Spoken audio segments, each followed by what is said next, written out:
একটা ছোট গ্রামে থাকত সোহেল নামের এক তরুণ। সে খুব বুদ্ধিমান, কিন্তু ভীষণ অলস। পড়াশোনা কিংবা কাজ কিছুই মন দিয়ে করত না। শুধু স্বপ্ন দেখত একদিন সে বড়লোক হবে, শহরে গিয়ে বিশাল বাড়ি বানাবে। তার বাড়ির উঠোনে ছিল একটি পুরনো কুয়ো।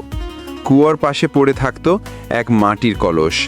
সেই কলস দিয়ে তার দাদু বাবা পানি তুলত, কিন্তু সোহেল কখনো কষ্ট করে পানি তুলতে চাইতো না।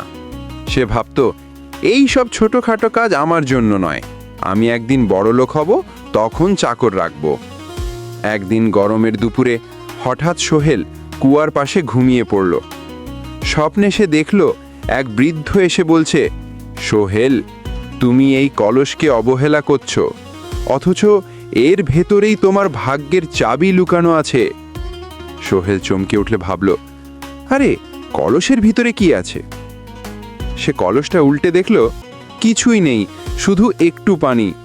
রাগে গিয়ে সে কলসটা লাথি মেরে ভেঙে ফেলল। কয়েকদিন পর গ্রামে ভয়াবহ খরা শুরু হলো। কুয়ার পানি একেবারে শুকিয়ে গেল। সবাই হাহাকার করতে লাগলো। তখন গ্রামের একজন বয়োজ্যেষ্ঠ বলল, এই কুয়ার পাশের পুরনো কলসটা আসলে পানি ধরে রাখার জন্য বিশেষভাবে বানানো ছিল।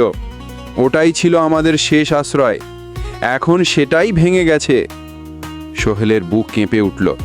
সে বুঝল যে জিনিসটাকে সে অবহেলা করেছিল সেটাই ছিল গ্রামের বাঁচার ভরসা।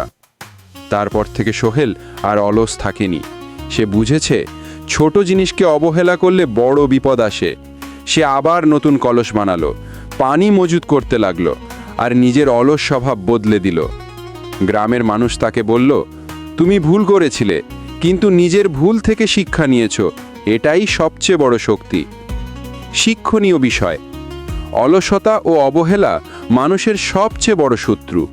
যেটাকে আমরা ছোট বলে অবহেলা করি, একদিন সেই জিনিসই বড় বিপদ ডেকে আনতে পারে।